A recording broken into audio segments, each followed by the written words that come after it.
The Washington Post has published what the newspaper describes as the last piece written by missing Saudi journalist Jamal Khashoggi, who was allegedly killed and dismembered in his country's consulate in Istanbul earlier this month.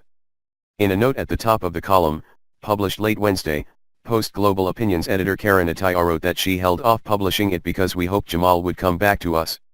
Now I have to accept, that is not going to happen, she said. This is the last piece of his I will edit for the Post. This column perfectly captures his commitment and passion for freedom in the Arab world. A freedom he apparently gave his life for.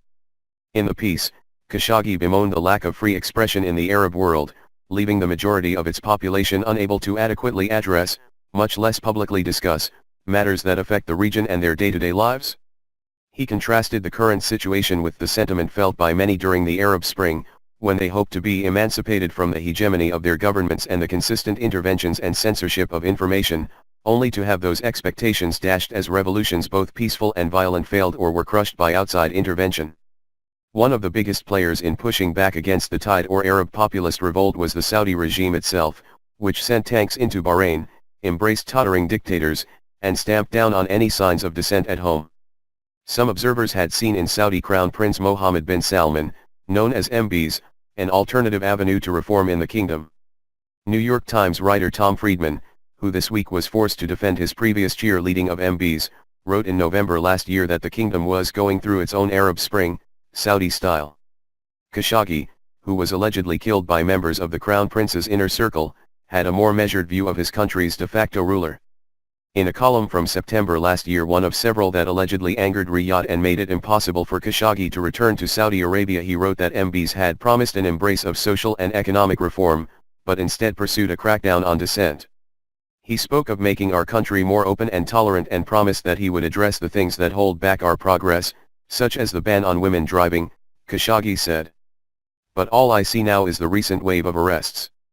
In that column, he also criticized the tightening space for free speech in the kingdom, and recounted how he was fired from a newspaper and forced off Twitter for being too critical of government policies. According to CNN national security analyst Peter Bergen, MBs has moved Saudi from a consensus-based absolute monarchy where criticism was limited but not unheard of toward a totalitarian dictatorship in which all aspects of society are controlled by him and all forms of dissent are stifled. This was a topic Khashoggi had written about as well.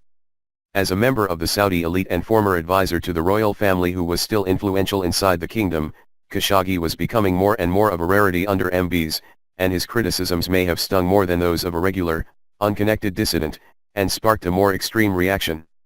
In his final column for the Post, he warned that the Arab world is facing its own version of an Iron Curtain, imposed not by external actors but through domestic forces vying for power.